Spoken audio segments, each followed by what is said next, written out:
The heavy front door slammed shut, severing the warmth of the house from the biting wind of a Colorado winter. Through the wood, my daughter-in-law screamed, "Your mum is going to ruin our Christmas shivering on the porch at 10 at night," holding a gift box. I did not cry. I looked down at the red ornament in my hand. They did not know a tiny camera inside was recording their every lie. This was not the end. My name is Evelyn Roscoe, and at 63 years old, I found myself standing on the wrong side of my son's front door. The heavy oak slab had just slammed shut inches from my nose, severing the warmth of the foyer from the biting wind of a Bay Ridge winter. The vibration of the impact travelled up my arms, shaking the festive gift bag I clutched against my chest. It was Christmas Eve, and the snow was falling in thin, razor-sharp flakes that stung my cheeks.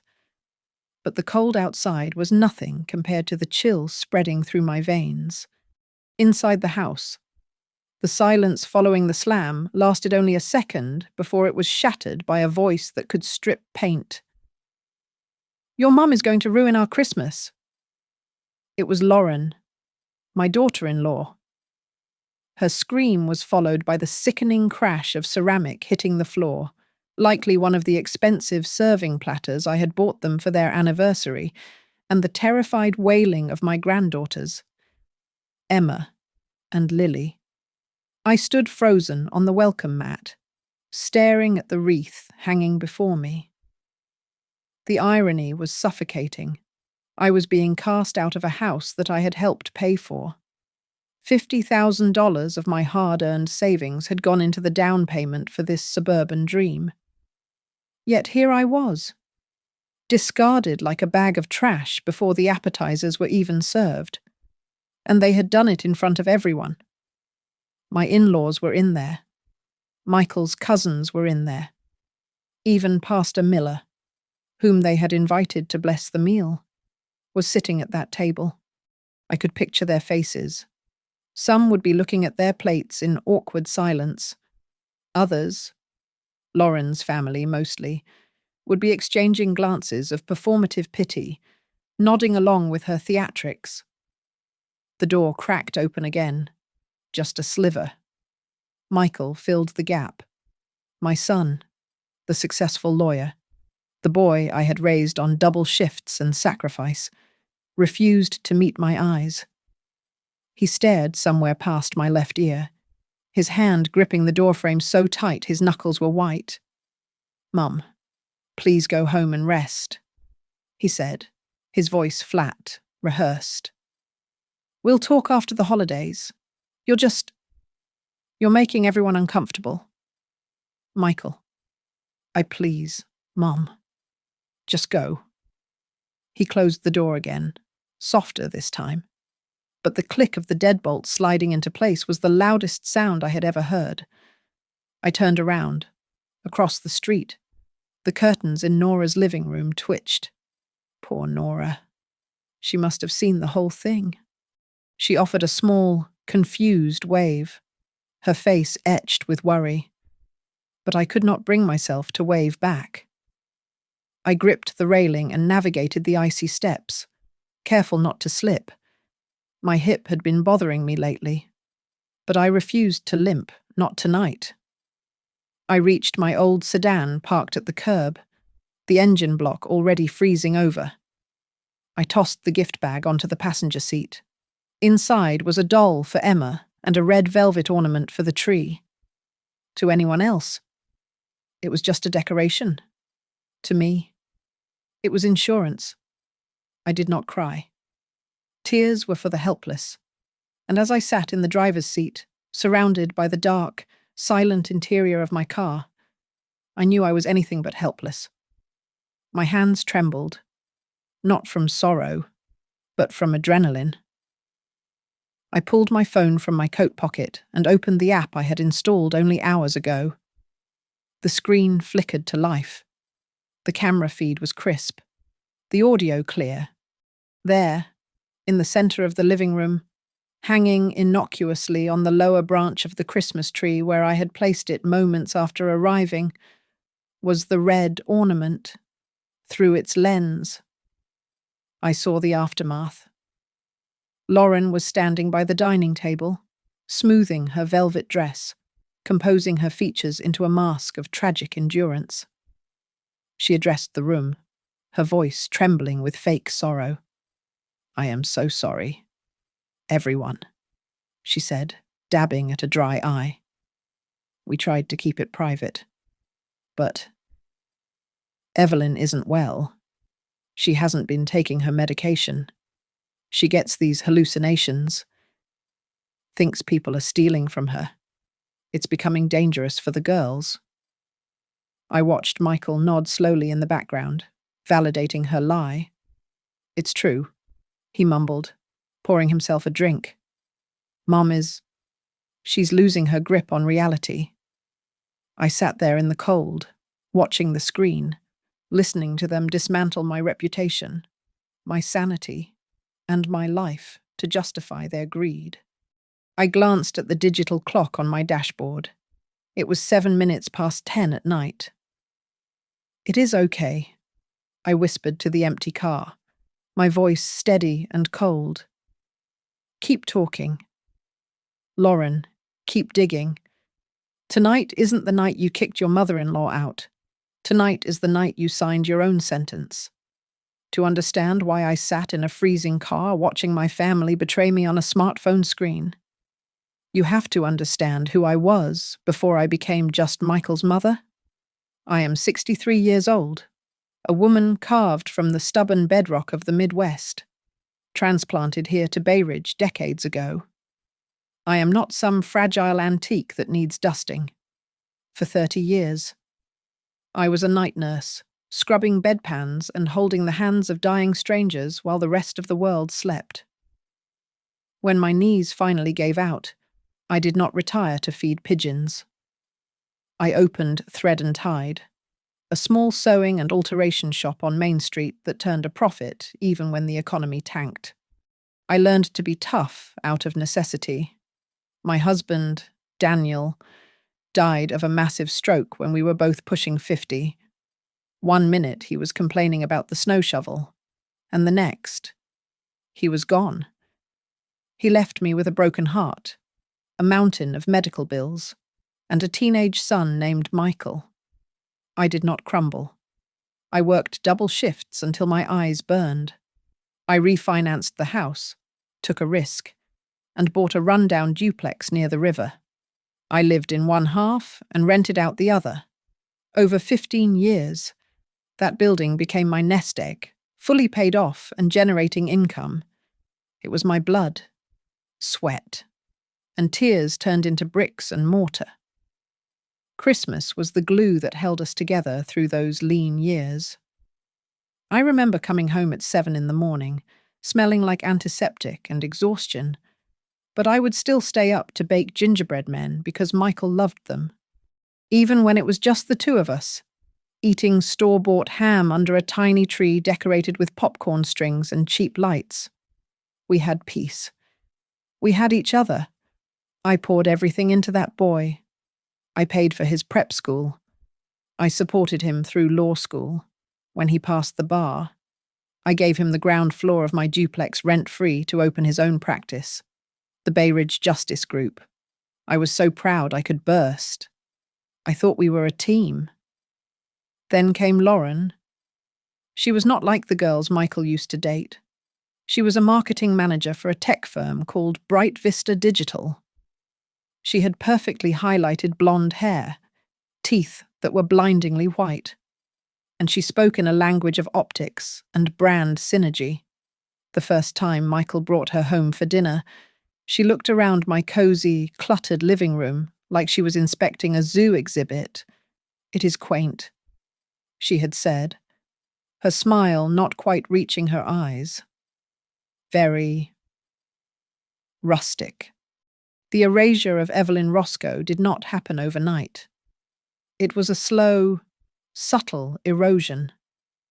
The first Christmas after they got engaged, I brought out my boxes of decorations, hand-painted ceramic villages, and ornaments Michael had made in kindergarten. Lauren touched a papier-mâché star with 2 fingers, as if it might carry a disease. "Oh, Evelyn," she said, her voice dripping with condescending sweetness. "This is so sweet, but it is a little old-fashioned for the vibe we are going for this year.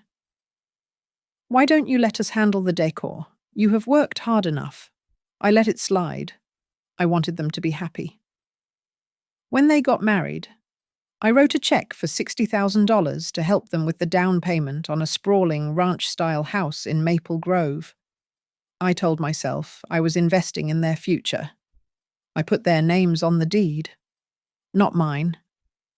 I thought that was what mothers did. But soon, Christmas moved from my warm, cinnamon-scented kitchen to their pristine show home. Their tree was 12 feet tall, covered in color-coordinated balls that cost more than my first car. I was no longer the host. I was the guest who was in the way. "Mom, sit down. You are making a mess," Michael would say when I tried to help with the gravy.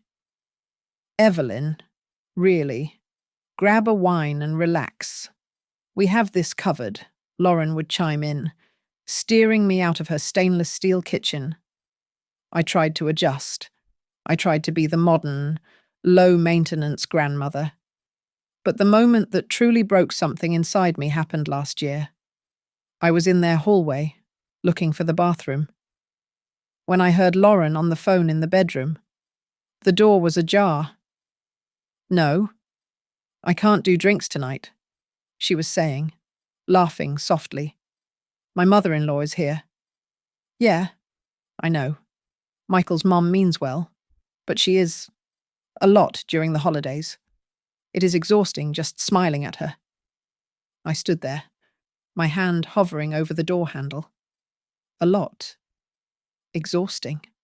I backed away quietly, my heart shriveling in my chest like a burnt cookie. That was the moment I realized that to them, I wasn't the matriarch who built the foundation they stood on. I was just an outdated ornament they were waiting to pack away in a box forever. The change in the atmosphere was not sudden like a thunderclap. It was a slow, suffocating fog that rolled in over several months. It started with the empty chairs at my dining table. For decades, Sunday afternoon meant pot roast, carrots, and conversation in my kitchen. But suddenly, the excuses began to pile up like unread mail. Michael was preparing for a big case. Lauren was exhausted from the chaotic quarter at work. The girls had mandatory choir practice. At first, I believed them. I wanted to believe them. But when I spent 3 Sundays in a row eating leftovers alone in a silent house, the truth began to itch at the back of my mind. One Tuesday afternoon, I called Michael just to hear his voice. He answered on the second ring, but the connection was thick with tension. "Hey, Mom, I can't really talk right now," he said, his voice tight. In the background, faint but unmistakable, I heard Lauren's voice. It was low, sharp, and commanding. "Ask her again about the house. We have to know her timeline." My grip on the receiver tightened. "Michael," I asked, "is everything all right?" "Yeah, fine, Mom. Just busy. I have to go." He hung up before I could say goodbye. A cold knot formed in my stomach. Timeline. What timeline? I had no plans to go anywhere. Then the mail started arriving. My mailbox, usually filled with fabric catalogues and utility bills, began to choke with solicitations from predatory lenders. "Unlock your equity," one flyer screamed in bold yellow letters. "Reverse mortgage solutions for seniors." Read another. "Assisted living financial planning." Someone had entered my personal information into a database targeting vulnerable seniors. I knew I had not done it. A week later, Lauren came over for a quick coffee, which was unusual enough to put me on guard. She sat at my kitchen table, not drinking the coffee I poured, her eyes scanning the room as if measuring the square footage. "You know, Evelyn," she said, tracing the rim of the mug with a manicured fingernail. "Michael and I were talking. This duplex. It is a lot for one person to manage. Maybe you should look at one of those luxury condos downtown. It would free up so much capital for you. You could relax." "I am relaxed, Lauren," I said, keeping my voice even. "And I like my tenants. They pay on time." She offered a tight, pitying smile. "We just want you to be safe. At your age, things happen fast." The trap became visible a few days later. I was over at their house in Maple Grove watching the girls while Michael and Lauren were at a gala. Lauren had left her laptop open on the kitchen island to stream music for the kids. When the music stopped, I went to wake the screen. I did not mean to snoop, but the calendar app was open, filling the display. A block of time for next Tuesday was highlighted in red capacity consult, ER. The location was listed as Westcliff Behavioral Assessments. ER. Evelyn Roscoe. My breath hitched in my throat. Capacity consult. They were not just worried about my hips or my blood pressure. They were questioning my mind. They were scheduling an appointment to test my sanity, likely without even telling me until the car pulled up to the clinic. I went home that night and pulled a small, black notebook from my sewing supply drawer. I began to write. I wrote down the date. I wrote down the time. I wrote down the look Michael gave Lauren whenever I mentioned the shop's profits, a look of nervous deference, like a child waiting for permission to speak. The final piece of the puzzle clicked into place 2 nights ago. I was taking the recycling bin out to the curb late in the evening. The air was crisp, carrying sound easily. I saw Lauren standing near the hedge that separated my driveway from the street, pacing while talking on her cell phone. She must have thought I was inside watching television. I froze in the shadow of the garage. "No. Grant, do not worry," she was saying, her voice low and venomous. "We have the documentation ready. The guardianship papers are just a formality at this point." "Yes, exactly. After Christmas, we will be in control of the assets." She laughed then, a dry, humorless sound. She won't even know what hit her until the ink is dry. I waited until she drove away before I moved. My legs felt like lead, but my mind was racing. I tried to give Michael one last chance the next morning. I invited him for coffee and looked him dead in the eye. "Michael, I want you to know that the shop is doing better than ever," I said firmly. "I feel strong. I feel sharp. I am handling everything just fine." He did not look relieved. He looked sad, a practiced, weaponized sadness. He reached across the table and patted my hand. "We just worry about you, Mom," he said softly. Sometimes you don't seem like yourself." It was the exact same phrase Lauren had used. He was reciting lines from a script she had written. I realized then that the dinner table on Christmas Eve would not be set for a celebration. It was set for an ambush. They were not coming to eat my turkey. They were coming to devour my life. I waited until noon on Tuesday, knowing Michael usually took his lunch break at the deli down the street, clutching a tin of cranberry oatmeal cookies like a shield. I walked down the internal staircase that connected my living quarters to the ground floor office. I told myself I was just being a good mother dropping off a treat for her son's clients, but the cold sweat pricking my hairline told a different story. The office door was ajar. The reception desk was empty. His paralegal must have been out to lunch too. The silence in the room was heavy, broken only by the hum of the server tower in the corner. I stepped inside, my eyes darting immediately to Michael's mahogany desk. It was cluttered with files, but one manila folder sat squarely in the center of the blotter, as if waiting for me. The label read, ER, Proposed Plan. My initials. I set the cookies down on a side table. My hands trembling so badly, the tin made a sharp clank against the wood. I moved to the desk and flipped the cover open. The air left my lungs. It was not just notes. It was a drafted legal filing. The words swam before my eyes, before snapping into terrifying focus. Petition for guardianship, transfer of real property, medical certification of diminished capacity. I pulled my phone from my pocket, my fingers fumbling to unlock the screen. I had to be fast. I snapped a photo of the first page, then the second.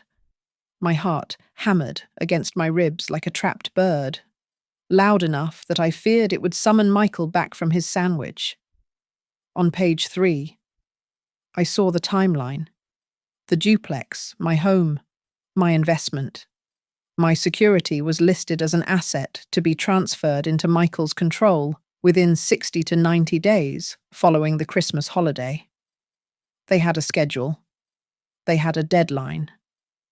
I turned the page and found a glossy brochure for a facility called Evergreen Hills Care Residence. It looked sterile and expensive. Clipped to the front was a yellow sticky note in Michael's handwriting. Lauren thinks this place is best. Private. Controlled. Controlled. The word made me nauseous. Underneath the brochure lay a printed draft of an email. It was from Lauren's personal address, sent to a man named Grant Holloway at a firm called Holloway and Pike Advisors. I brought the phone closer, snapping a clear picture of the text. Grant, regarding the fast-track guardianship for a difficult elderly parent we discussed. We need to ensure the medical capacity evaluation is watertight. She is stubborn. Can we schedule the signing for the 27th, a difficult elderly parent? That was me. To them. I was not a person. I was an obstacle to be removed. A bank account to be drained. I heard the front door of the building open upstairs, the tenant coming home for lunch. The sound jolted me. I quickly reshuffled the papers, aligning the edges exactly as I had found them. I grabbed the cookie tin and backed out of the office, my heart rate spiking so high I felt dizzy. I slipped back up the stairs, locking the connecting door behind me, feeling less like the landlady and more like a thief in my own home. That evening, I sat in Doris's kitchen. Doris had been a court clerk for 40 years before retiring, and she knew the smell of legal rot better than anyone. I showed her the photos on my phone. Her face, usually bright and animated, went slack and pale. "Oh, Evelyn," she whispered, scrolling through the images of the petition. This is sophisticated. This is textbook elder financial abuse. They think I am losing my mind." "Doris," I said, my voice shaking. "They are going to lock me away." "It is harder to fight than you think," Doris warned, looking up at me over her reading glasses. "If they have a doctor willing to sign that certification, and if you react emotionally, scream, or cry, it just proves their case. They are baiting you." I drove home in a daze. That night, sleep was a thin, ragged thing. I drifted into a nightmare where I was sitting in a white room with no doorknob. Outside, muffled Christmas carols played on a loop, Silent Night. Over and over again, while the walls slowly closed in.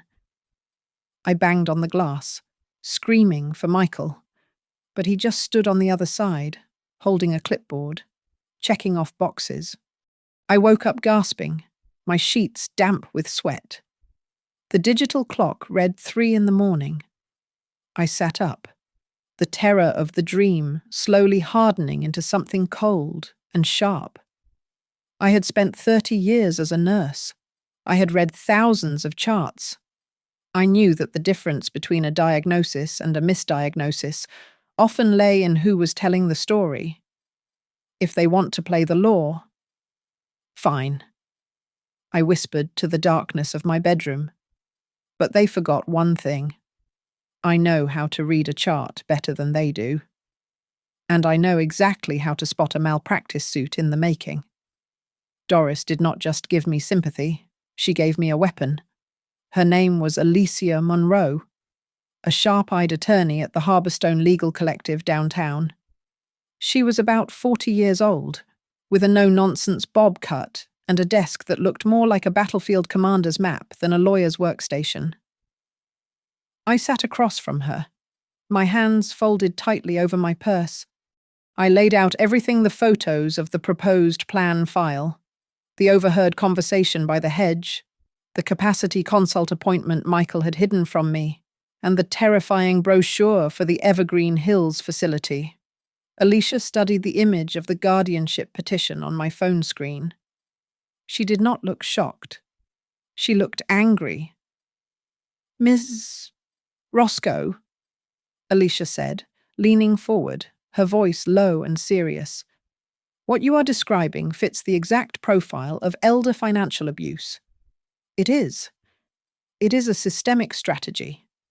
They isolate the senior, manufacture a medical crisis, and then use the courts to seize control of the assets for your own protection. By the time you realize you have been robbed, you are already locked in a facility with no access to your own bank accounts to hire a lawyer." "My son is a lawyer," I said, the words tasting like ash. "He knows exactly how to do this." "Then we have to be smarter," Alicia replied. "We need a preemptive strike." We spent the next 2 hours mapping out a counteroffensive. It was cold, calculated work. "First," Alicia instructed, "we need an independent medical evaluation immediately, not from their doctor, from a board-certified neurologist with no connection to your family. Second, we execute an affidavit of coercion. And third, we move the money. Move it where I asked, into the Roscoe Living Trust," she said, typing rapidly. "We make the trust the legal owner of your duplex and your savings. I will serve as the co-trustee with a corporate fiduciary. That means if Michael tries to access those funds or sell that house, he hits a brick wall. He will need my signature, and he is certainly not going to get it." She paused, looking me dead in the eye. "But Evelyn, you cannot confront them yet. You have to act normal. If they smell a trap, they will accelerate the filing. You need to let them think they are winning. We need them to say it out loud, on the record, or in front of witnesses." I nodded. I need more proof. I need to know exactly what they are planning for Christmas night. That afternoon, I drove to an electronics store on the edge of town. I felt ridiculous, a grey-haired woman wandering the aisles of high-tech gadgets, but I found a young clerk with a kind face. "I need something." "Discreet," I told him, lowering my voice. "I am worried about a gas leak in my kitchen, near the stove. I need to see if the pilot light is going out when I'm not there." He nodded earnestly and led me to the security section. I left with 2 items. One was a camera disguised as a functional wall outlet charger. The other was smaller.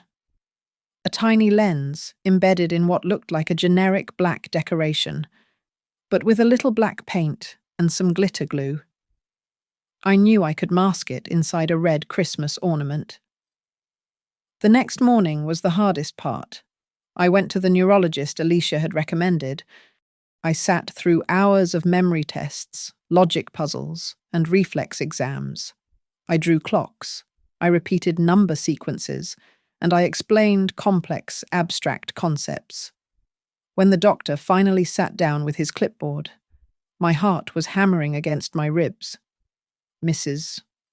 Roscoe," he said, smiling, "your cognitive function is excellent. Better than many people 20 years younger than you. I am certifying you as fully competent and independent." I walked out of that clinic clutching the sealed report like it was a winning lottery ticket. I took it straight to Alicia. By 5 o'clock that evening, the Roscoe Living Trust was active. My savings were transferred. The deed to the duplex was in the process of being retitled. As I walked out of the Harbourstone Legal Collective into the grey winter dusk, the weight of what I had done settled on me. I had just built a legal fortress that my son would crash against. If he proceeded with his plan, he would not just be embarrassed, he would be criminally liable. I stopped on the sidewalk and looked at the holiday lights stringing the lampposts. "I am sorry, Michael," I whispered to the cold air. "I am giving you the rope. Whether you hang yourself with it, well, that is up to you." I arrived at the house on Maple Grove at 5 o'clock in the evening, clutching a honey-glazed ham that was still warm in its foil wrapping and a gift bag containing the camera-laden ornament. My heart was thumping a frantic rhythm against my ribs, but I forced a smile onto my face as I rang the doorbell. Lauren answered, looking like a magazine cover in a floor-length red velvet dress. Her hair was swept up in an elaborate chignon, not a strand out of place. "Oh, Evelyn," she said, her eyes dipping to the foil-wrapped tray in my hands. "You brought food." I thought I mentioned the caterers were handling everything. "It is Michael's favourite," I said, stepping inside before she could block me. "Just a traditional ham." She took the heavy tray with the tips of her fingers, as if it were radioactive. "Right. I will just put this over here." I watched her slide my ham to the very end of the buffet table, half hidden behind a towering floral centerpiece, ensuring no one would reach it before filling up on the expensive catering. While her back was turned, I moved quickly. I knelt by the 12-foot Christmas tree in the center of the living room, just adding a little special one for the girls. I murmured to no one, hooking the red ornament onto a sturdy branch at eye level. Its hidden lens had a perfect view of the open-concept living and dining area. Next, I moved to the kitchen island, slipping the charger camera into an outlet facing the dining table. The green light blinked once, recording. By 7 o'clock, the house was full. Michael's cousins, my in-laws, and even Pastor Miller were there, sipping eggnog. The air was thick with the smell of pine and expensive perfume. Lauren played the perfect hostess, but every time she passed me, her smile tightened. "We are just trying to keep things calm this year," she said loudly to Aunt Martha, glancing in my direction. "We do not want a repeat of last year's chaos." I had no idea what chaos she was referring to, but Martha nodded sympathetically. Dinner was served at 8. After Pastor Miller finished a lengthy grace, asking for clarity and peace for the troubled minds among us, the clinking of silverware began. But before anyone could take a second bite, Lauren tapped her crystal wineglass with a spoon. The room fell silent. "I am sorry to interrupt the meal," Lauren began, her voice trembling with manufactured bravery. "But Michael and I feel we cannot ignore the elephant in the room any longer. We need to have a serious family discussion about Mom Evelyn's health." My stomach dropped. Here it was, the ambush. Lauren produced a thick cream envelope from under her placemat.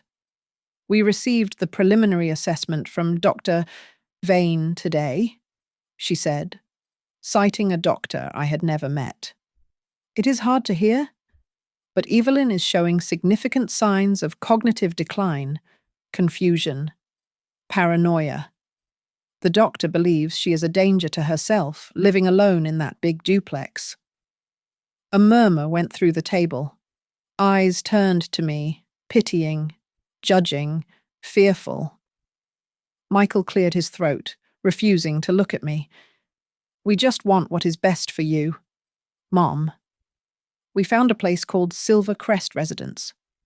It is nice. Assisted living. It is safer. I stood up, my hands gripping the tablecloth. This is a lie, I said, my voice shaking with rage. I saw a neurologist yesterday. A real one. I have a clean bill of health. I am not confused, and I am certainly not moving to a home. Lauren's face twisted. She slammed the envelope onto the table, rattling the china. See, she shrieked, pointing a manicured finger at me. This is the denial. This is the aggression. Dr. Vane warned us about. Your mom is going to ruin our Christmas if we let her keep pretending nothing is wrong. The room gasped. Emma and Lily began to cry in the corner. I will not sign anything, I stated firmly. You are selfish, Lauren screamed, abandoning all pretense of grace. You are manipulating Michael. You are making him feel guilty because you can't accept. You are old and useless. Get out. I won't let you traumatize my children with your outbursts. Get out of my house. Michael looked at me, his eyes wet but his spine weak. Mum, maybe you should just go. The girls are scared. I looked at my son.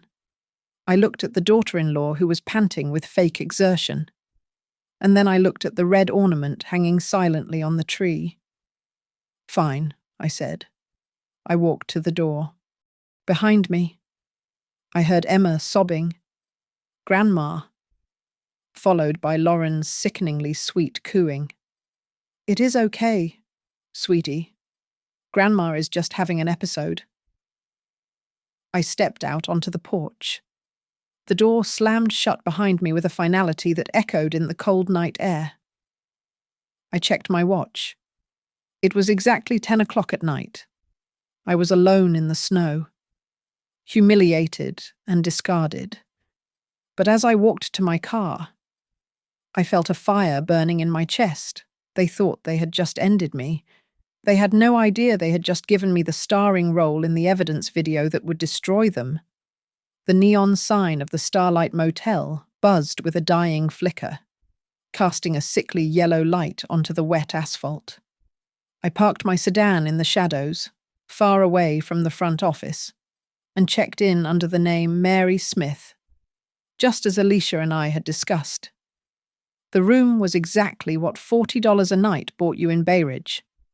The walls were thin, the carpet was sticky, and the air smelled heavily of industrial bleach and stale cigarettes.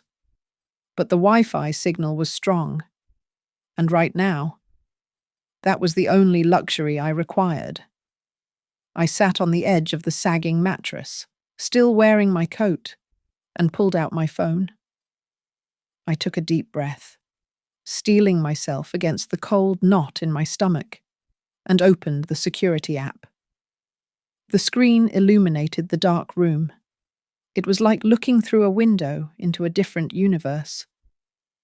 On the screen, my son's living room was warm, golden, and bustling with the cleanup of a party I had been thrown out of.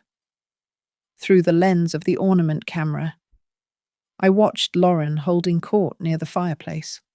Her guests, Michael's cousins, and a few neighbours were putting on their coats, their faces sympathetic. I just do not know what else to do, Lauren was saying, wiping a non-existent tear from her cheek. She just started screaming.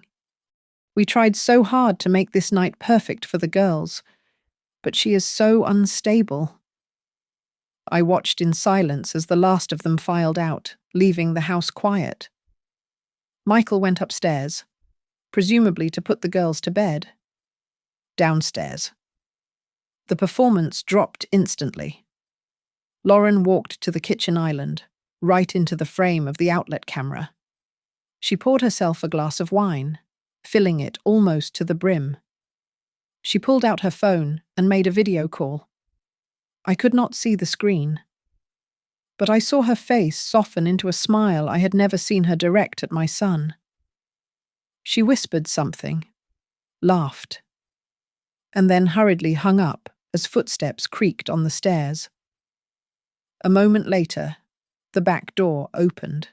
A man walked into the kitchen frame. I recognized him immediately. It was Derek, the young man who lived 3 houses down.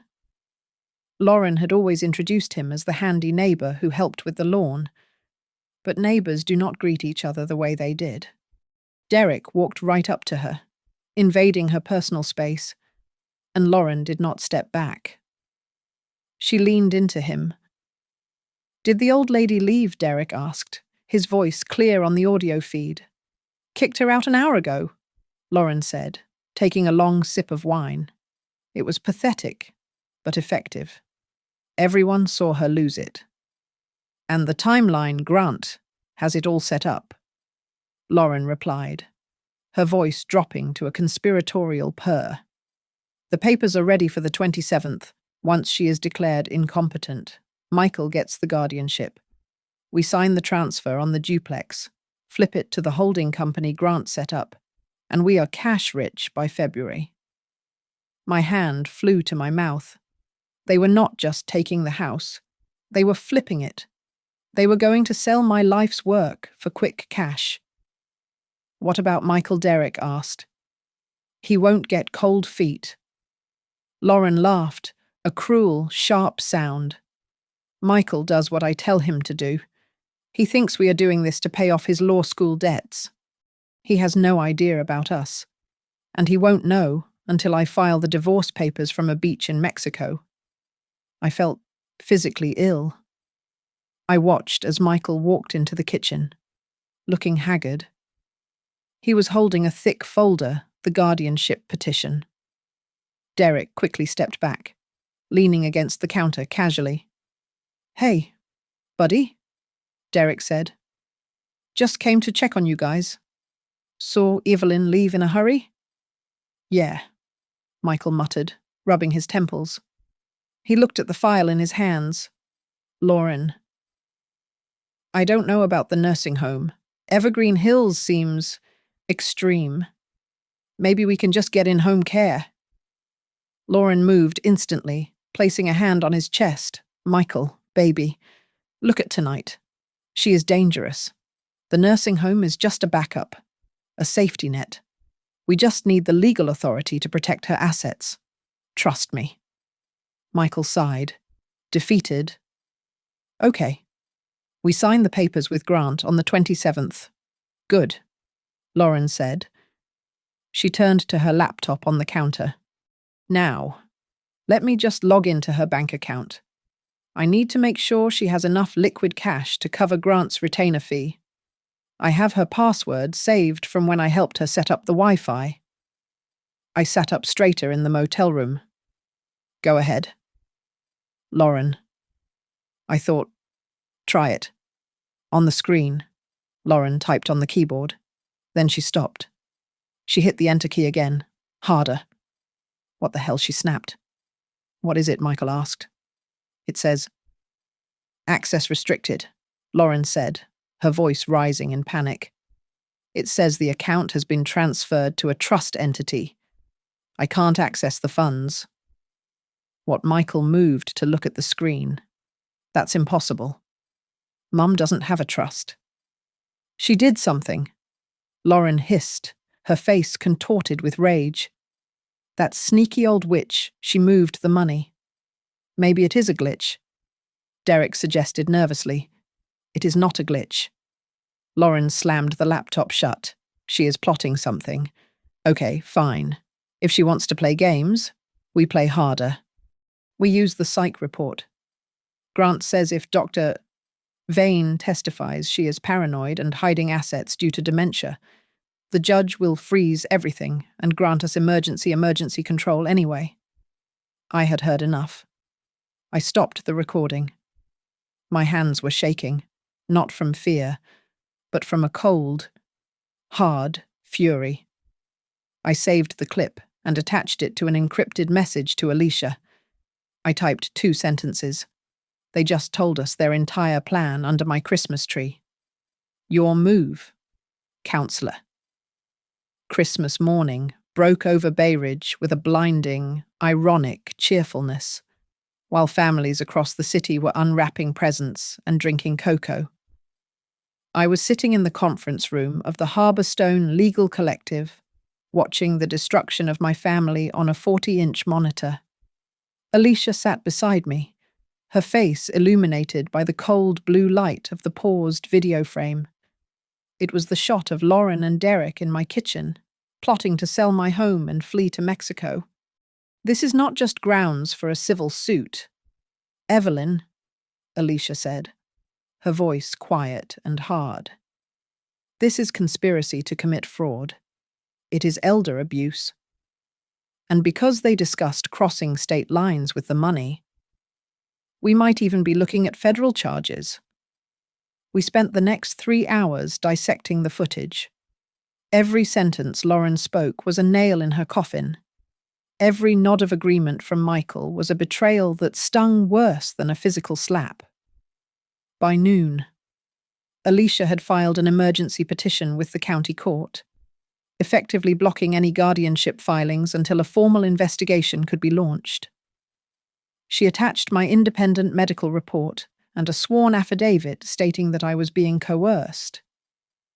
Then she picked up the phone and called the district attorney's office. We are not just stopping them. Alicia told me after hanging up. We are catching them. The DA wants to run a sting operation. They want to catch Grant Holloway and your daughter-in-law in the act of executing fraudulent documents. The trap was set quickly. Grant Holloway, unaware that his secure email server was no longer a secret, sent a message to Michael and Lauren that afternoon. He scheduled the signing for the Asset Protection Agreement for the 27th of December at his office. You need to go to that meeting. Evelyn, Alicia said, leaning across the table, and you need to give the performance of your life. Lauren says you are confused. Be confused. She says you are weak. Be weak. Make them feel so safe that they pull out the real papers. I nodded, but my stomach churned. And Michael. If he signs those papers... Alicia didn't sugarcoat it. If he signs, he is a co-conspirator. I can try to cut a deal for him later, but he has to make his own choice in that room. The next day, the 26th, was a blur of grey skies and slush. I sought refuge in the back pew of St. Bartholomew's, a small stone church near the river. I sat there for an hour, watching the candlelight flicker against the stained glass. I saw a young father in the front row lifting his toddler up to see the nativity scene. I remembered lifting Michael like that. I remembered his sticky hands on my cheeks and his promise that he would always take care of me. I asked myself if I was doing the right thing. Was I protecting myself? Or was I destroying my son? But then the image of the Evergreen Hills brochure flashed in my mind. Private. Controlled. They were willing to erase my existence to fund their lifestyle. I returned to the duplex that evening. The house felt large and empty. I had barely taken off my coat when there was a soft knock at the door. It was Nora, my neighbour from across the street, holding a tray of peppermint brownies. I saw what happened, Nora said, her voice trembling slightly as she stepped into the foyer. Christmas Eve. I saw her push you out. I saw you standing there in the cold. Oh, Nora. I sighed, leaning against the wall. You are not crazy. Evelyn, she said fiercely, grabbing my hand. I told my husband, I said. Evelyn Roscoe is the sanest woman on this block. If you need a witness, if you need someone to stand up and say that woman is a liar, I will do it. Her kindness almost broke me. I squeezed her hand, swallowing the lump in my throat. Thank you, Nora. I might take you up on that. But for now, just pray for me tomorrow. That night, I stood before the full-length mirror in my bedroom. I let my shoulders slump forward. I loosened the bun in my hair so that stray wisps fell across my face. I practiced a vacant, slightly bewildered stare, the look of a woman who has given up. Is this what you want? Lauren, I whispered to my reflection, letting my voice crack. Is this the mother-in-law you invented? Then I straightened my spine.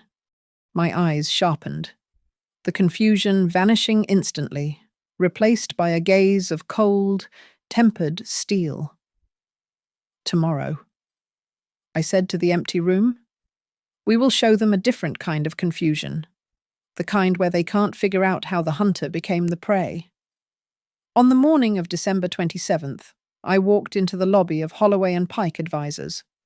The building was a monolith of glass and steel in the center of the Bay Ridge Financial District, designed to make you feel small. I had prepared for this moment in front of my mirror. My grey wool coat was buttoned wrong, leaving a gap at the collar. I had loosened my bun so that wisps of grey hair fell messily across my forehead, and I kept my hands tucked deep in my pockets to hide their steadiness. I needed to look like the confused, fragile old woman they claimed I was.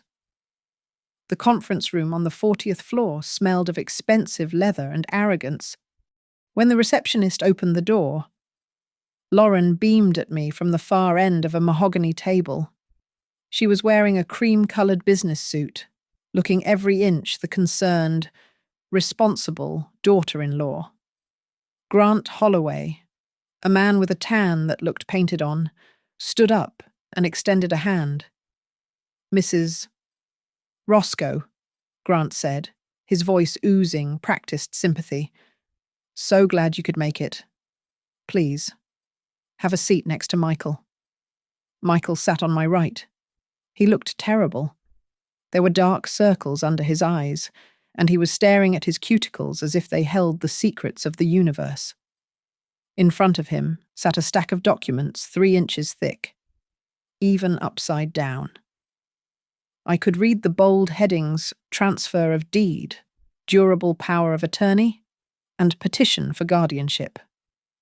Grant gestured to a man sitting in the corner, a balding fellow with a nervous tick in his jaw. This is Mr. Vance. He is a notary public who will be witnessing the signatures today to make everything official. I knew, thanks to Alicia's background check, that Mr. Vance was not just a notary, but an old college buddy of Grant's who had lost his license twice for cutting corners. I sat down slowly, letting out a small, bewildered sigh. Lauren leaned in, pitching her voice loud and slow, the way one speaks to a toddler or a foreign tourist. Mom, we are just going to sign some papers today, she said, smiling so hard her gums showed.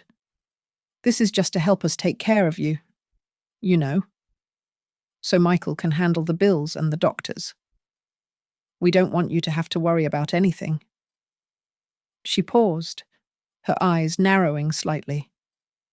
We don't want another Christmas where you get overwhelmed and confused. This is to stop the panic attacks. I looked at the papers, then at Grant. I made my lower lip tremble. But, I stammered, looking around the room with wide eyes. My house. The duplex. You aren't going to sell my house, are you? I want to stay in my house. The room went silent for a heartbeat. This was the moment. In the office next door. Alicia and the investigators were listening via the bug I was wearing. If they lied now, it was fraud. Grant smiled. A shark baring its teeth. Absolutely not. Mrs. Roscoe. This is strictly an asset protection measure. The house stays exactly as it is. This just puts Michael's name on the title for safety. Just for safety. Lauren echoed, nodding vigorously. We would never sell your home. Mum, we promise. I looked at Michael. He finally raised his head. His eyes were red-rimmed, filled with a mixture of shame and desperation. Michael? I asked softly. He flinched. He looked at his wife, then at the lawyer, and finally at me. He took a breath, and for a second, I thought he might stop it. I thought he might stand up and be the man I raised. Instead, he slid the paper toward me. Just sign it. Mum, he whispered, his voice cracking.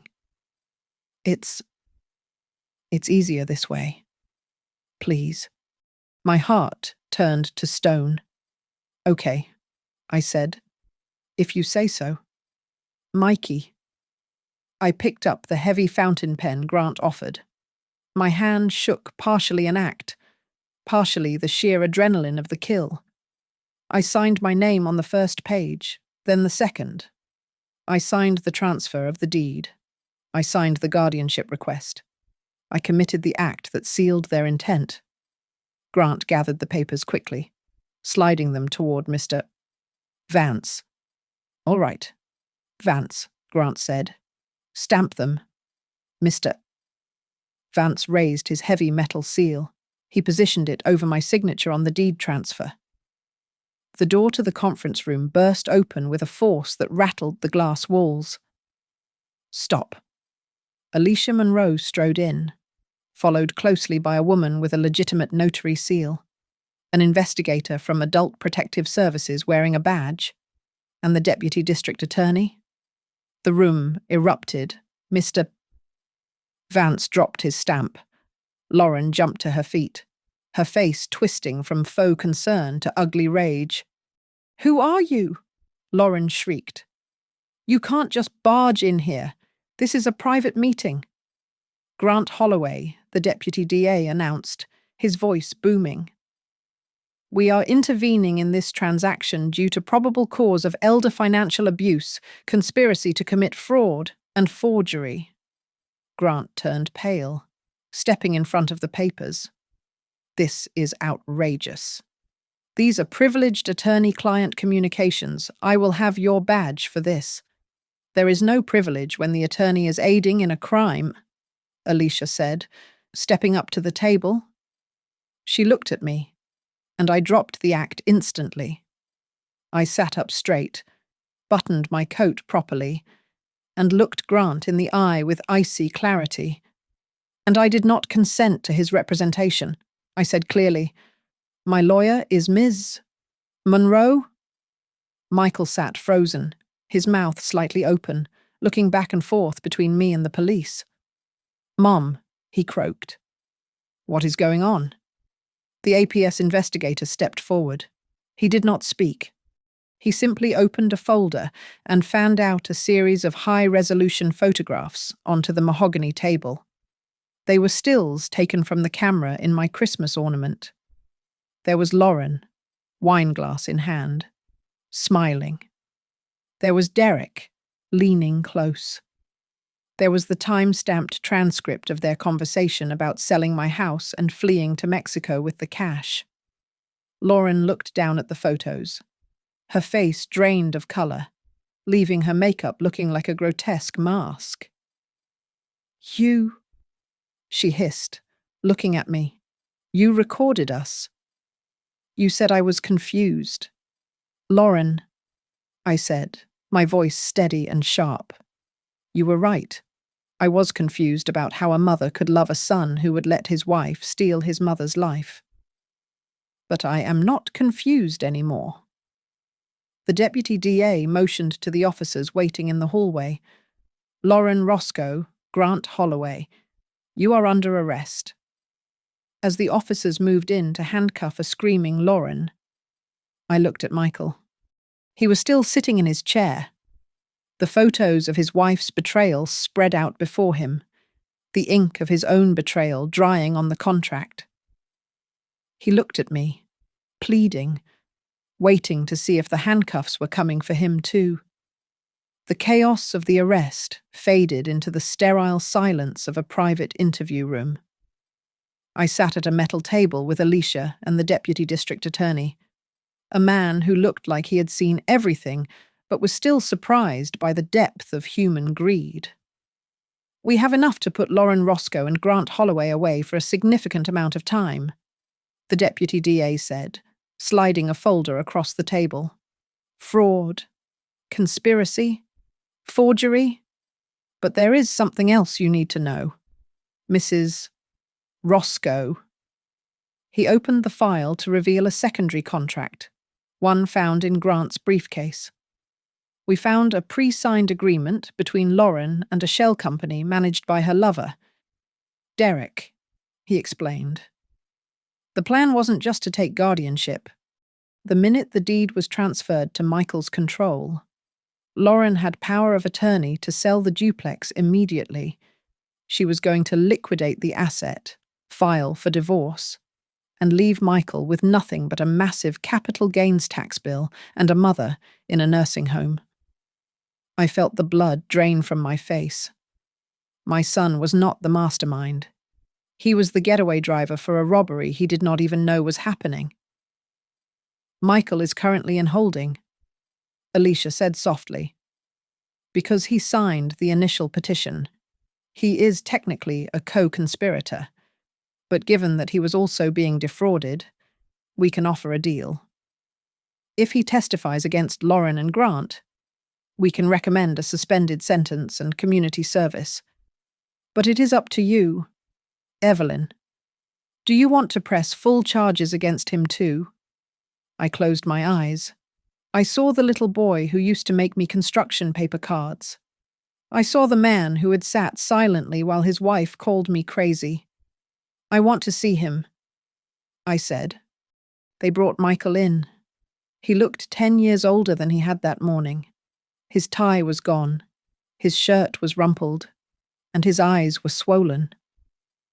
When he saw me, he collapsed into the chair opposite mine, burying his face in his hands. I didn't know. He sobbed, his voice muffled. Mum, I swear. I didn't know she was going to sell the house. I thought we were just trying to fix our debt. She told me it was temporary. I looked at him, feeling a mixture of pity and revulsion. At what point in that plan did you still think you were a good son? Michael? I asked, my voice trembling with suppressed rage. Was it when you let her scream at me on Christmas Eve? Was it when you read the brochure for the facility that looked like a prison? Or was it when you handed me the pen and told me it would be easier to just sign my life away? He looked up, tears streaming down his face. I was weak. I was scared of losing her. I didn't want to be like her father. Angry and alone. But I became worse. You did, I said simply. You became a thief? The room hung in silence for a long minute. I held his life in my hands. I could crush him. I could let the justice system grind him into dust alongside his wife. But looking at his broken posture, I realized that prison would not teach him anything, that his own guilt would not teach him every single day for the rest of his life. I will agree to the plea deal. I told the deputy DA, keeping my eyes on Michael. He testifies. He takes the probation. And I want mandatory therapy added to the conditions. But there is one more thing. I leaned forward. I want a permanent restraining order regarding my finances. If he ever tries to sign a document related to my assets again, the deal is void, and he goes to jail. Do you understand? Michael. He nodded frantically. Yes. Yes. Mom. Thank you. The wheels of justice turned quickly after that. Lauren, faced with the video evidence and Michael's testimony, was sentenced to 5 years in state prison for conspiracy and elder abuse. Grant Holloway was disbarred and sent to a federal facility. The fake notary took a plea and vanished. Michael pleaded guilty. He received 3 years of probation and was ordered to complete 500 hours of community service at the Bay Ridge Senior Center, cleaning bedpans and reading to the people he had almost engaged in victimizing. A year later, the snow fell softly on Bay Ridge again. I stood in the living room of my duplex, hanging the final ornament on a tree that was exactly the size I wanted. It was decorated with my old, mismatched baubles, the ones Lauren had called trash. The smell of roast beef filled the air. In the kitchen, Doris and Nora were laughing over a glass of wine. My granddaughters, Emma and Lily, were on the rug, playing with the dollhouse I had bought them. And Michael was there. He was at the sink, scrubbing the roasting pan. He looked thinner, quieter.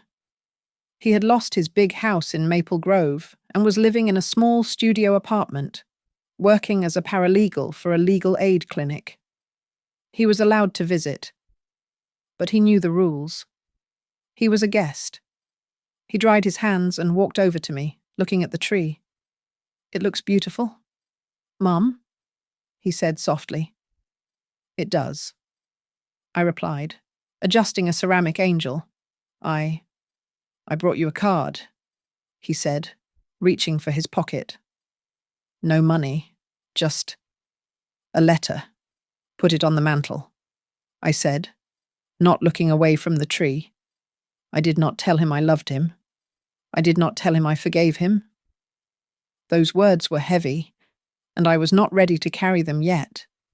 But I let him stay. I let him wash the dishes. I let him see that I was still standing.